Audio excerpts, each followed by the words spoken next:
et Eestis on väga ilusad mehed. 2 noormeest ja üks nendest on ka 3 esimese hulgas. Rauno Stein! Kas sa ise üldse usud, et sa võitsid täna? Ausalt öeldes mul ei ole see veel kohale jõudnudki. See oli nii üllatav tegelikult minu jaoks. Aga oli siis õudne seal laval olla, kõik prožed sähmisid ja fotograafid plõksisid? Oli küll tegelikult, kuigi see muuseumis oli, võib-olla isegi natuke kartsin rohkem kui siin. Et esimene hirm läks nagu üle muuseumis? Jaa, siin ma oli nagu, mul sellist närvi nagu suuremat ei olnudki sees kui seal muuseumis. Seal oli ka suur.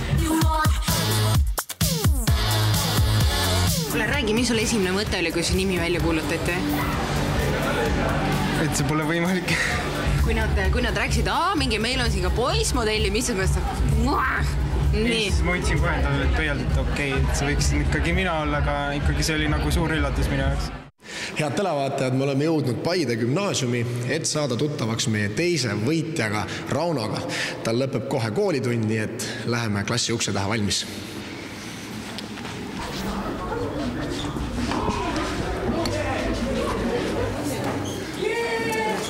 Inimesed teevad nii, tere Rauno!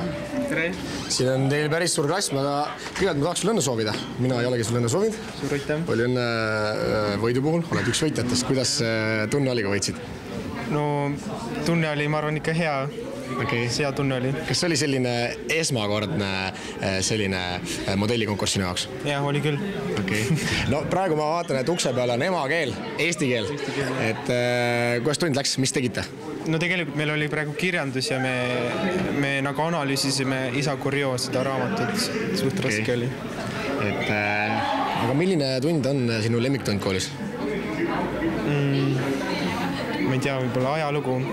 No ma vaatan, et kui õpilised meid nägid kaameraga, siis võib-olla isegi nagu teate, miks me siin oleme, et kas oled nagu Paide peal nüüd nagu päris tuntud poiss või?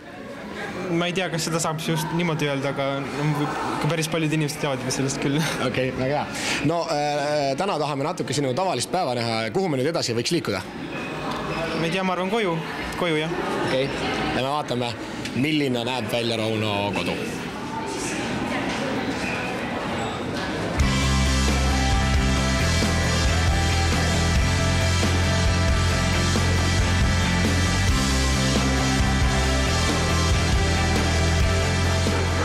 Selline väga selline talulik koht on, kus sa elad?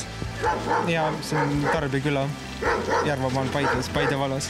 Okei, aga minust väga lahe, et selline üsna tegelikult ju metsa seest tulid ja panid võistluse kinni. No, mitte päris metsa seest, peaaegu ütleks nii. Aga sulle meeldib maal elada? Jaa, meeldib küll. Pigem maa kui linn? No praegu ma olen tegelikult terve elu elanud maal, aga ma tahaks nagu võib-olla ikka nüüd linna juba minna. Asi läheb juba nii juba kuumaks kätte, tuleb ikka linna ära minna, et siin ikka vist nii palju ei toimu. Linnaelu. Väga õige.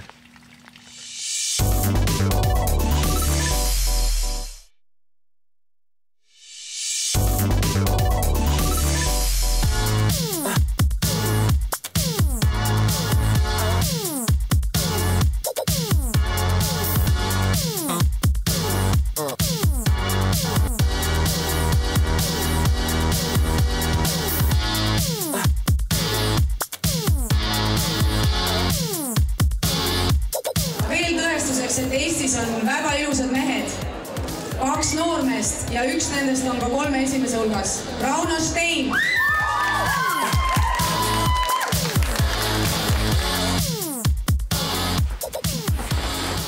Siin on siis minu tuba. Saite peale selle, jah? Näete, maja on ehtne talumaja, nii et see tuleb vaikselt sisse tulla. Ühesõnaga, see on nüüd siis sinu tuba? Jah, on. Ma vaatan, et sul on siin pilt sinu vendadest, et palju sul vendi on? Mul on 2 venda, üks on noorem ja üks on vanem. Okei, et kui nüüd toa nagu valikuks läks, siis kas said kõige parema toa? Tegelikult, kui me siia alguses kolisime, siis mina pidin üldse ööbima alguses seal toas, aga siis nagu suurem vend sai suureks ja siis ta põhimõtteliselt kolis välja ja siis sain mina selle toa endale. Tema alguses elas siin. Okay. No kui palju sa oma sellises tavalises päevas aega selles toas vedad? No siin ma õpin ja vaatan telekat ja magan ja teen omi asju. Et põhimõtteliselt päris suur aeg päevast? No põhimõtteliselt küll jah. Ja seal toas ka, seal on arvuti. Okay. No räägi natuke oma päevast, milline see välja näeb? Teguspäev on näiteks see, kui on 8 tundi on koolis, see on suht jõhker, kella 4 läheb kool ja siis peale seda lähen kunstikooli ja seal on juba läheb kella 6 ja siis lähen bussi peale ja siis tulen koju, siis see on ütleks suht väsitav päev, ütleks. Ja keskkoolis on vist üsna selline pingeline õppimisperiood ka? Ja see 11. klass, mis mul praegu on, see läheb veel eriti raskeks, sellepärast, et meil on see uurimustöö ka veel, nii et suht raske. Okay. Ahaa. Nii. Siit läheb kööki siis. Aha, see on siis köök ja siin on ka kohe näha isa ja ema toimetab. Ma tahakski kohe isa käest tulla küsima, poiss on ju suure saavutuse hakkama saanud või? On jah. Et tuleb tõdeda, et on hästi tehtud. Ei saa nuriseda. Okay. Aga kuidas te suhtusite sellesse, kui te kuulsite, et ta üldse sellest osa võtab? Kas ta rääkis teile kohe alguses ära kõik? Ei ta rääkinud midagi, ta oli kudane tööda, nii see läks tal nii. Jäi magama ja kuidagi nii, ei olnud nagu asjast, nii, läks nagu mütsiga lööma. Mitte mütsiga lööma, vaid kudane tööda, nii. Ei olnud nagu huvitatud seda asjast, läks, ta läheb proovib. Okay. Ja kui nüüd võit tuli koju, siis oli nagu üllatus ka või tundus, et võib tulla? Ei, eks ta ikka üllatusena natukene, ta on siin ennemgi midagi asja proovinud, aga ei ole läbi läinud siin kõik filmikonkurssidel ja ei ole näinud, aga nüüd läks. Okay. Aga kui rääkida, poeg on muidu tubli poiss? Ei saa nuriseda, jah. Kuidas ema võttis vastu selle, et poiss tuli koju, ütles, et ma võitsin? No väga uhke tunne on ja tubli, väga tubli. No, teadupärast nagu, tänapäeval, eks ole, tegelevad kõikide asjadega, et kas tunnus nagu üllatus ka, et nüüd nagu poiss läheb nüüd nagu mingile modellikonkursile või oleks võib-olla oodanud midagi muud tegelikult?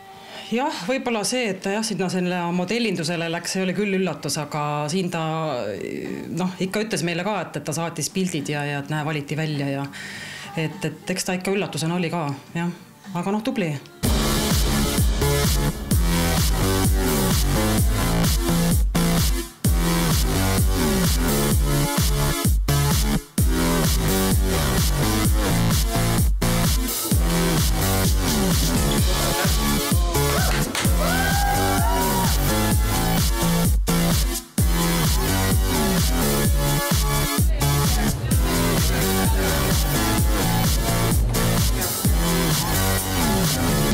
Mida sa vabal ajal teed? Et kui nüüd saab kõik tööd tehtud, siis... Vabal ajal olen kodus, teen koduseid töid ja näiteks kui on talv, siis ma üritan ka kuskile mingi lumelauata minna, see mulle meeldib väga. Ja siis, mis mul ikka kodus olen siin ja rohkem ei olegi selliseid tegevusi. Okei, ja ma vaatasin, et aed on ka päris suur velas, et pigem võib öelda, et sa oled selline nagu rohkem nagu maamees. No võib küll öelda, mul on siin ka väga suur maas. Me peame muru niitma siin ja evat aitama ja puid sisse tooma igast sükest värki. No vaata, et sul on ka siin ka teises toas pärast vaatama oli joonistusi, mida sa oled teinud, et tundub üsna selline sinu jaoks päris põnev ala vist või? On küll jah, see on veel eriti see maal on, või see pilt tähendab, on tehtud vabakäega, et nagu truudustükku ei ole ees ja siis see tuleb kuidagi tuleb välja. Mis siin üldse, miks sul seda teha meeldib, mis siin üldse viis selline, et lihtsalt ühel päeval hakkasid joonistama, vaatasid, et käsi päris hästi liigub sellel alal? No see on huvitav, ma ütleks, et see nagu, kui on pikk päev olnud, siis ma ei tea, mulle meeldib joonistada midagi ja teha sellist loomingulist. Selle nimi on popkunst, aga see on siuke algeline, et ta ei tulnud väga hästi välja. Ahah, no kaua sellise töö jaoks aega läheb? Kaua sa ühte tööd teed umbes? No alustasime teda umbes, ütleks 2 tundi umbes, nii et siuke alusjoonis tuleb teha enne nagu nägu ja siis joonistan peale siuke kindlate värvidega.